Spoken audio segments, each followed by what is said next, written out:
Guys, today I'm doing I want to rebuild my RF carburetor. I just got some parts from China. That's what I could be able to get my hands on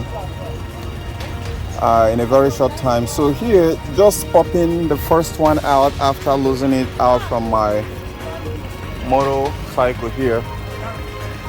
I'm perceiving something here. I'm seeing something here. If you look here, there's a lot of dirt in there. I hope you guys can see it, right? So there's a lot of dirt there, and that tells me a lot. Dirt and inlet flow jet, the main jets, they are enemies. Now when I try to, let me remove this. I think my finger can be able to do it. Okay, we remove this. If we remove this and keep it aside and get this floater out.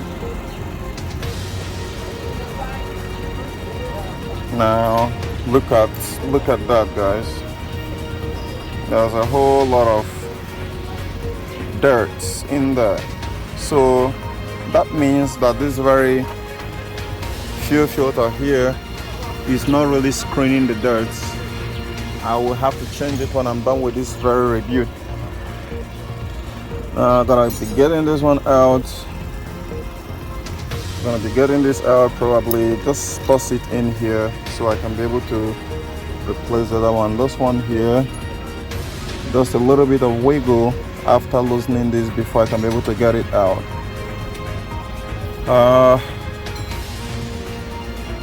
This is where things get a little bit tricky, because I can use one hand to hold this and be doing all that which I'm about to do right now. So, but for now, I think the details which I just want to give you guys is the amount of dirt. Even though if I didn't get to, but there is no way, since I've come this far, I'm going to replace each and every one of them one after the other and blow out dirt. You can see a whole lot of how dirty this whole thing is.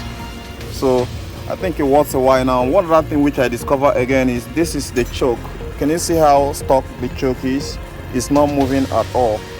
It's not moving. So this could be the main reason why, because the main issue that I have with this carburetor that made me want to rebuild it is because no matter how I try to make this motorcycle to run lean, it will not run lean.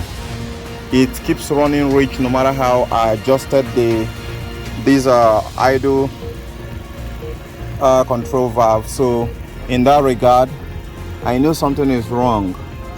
So having it stuck in there, it means I will really have to do a lot to have it moving freely as it's supposed to.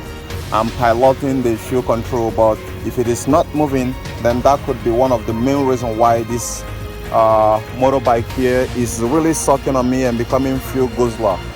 So that gives me much more confidence to go ahead and do whatever I want to do right now. So guys, I hope you find this a little bit helpful. I'm sorry I couldn't go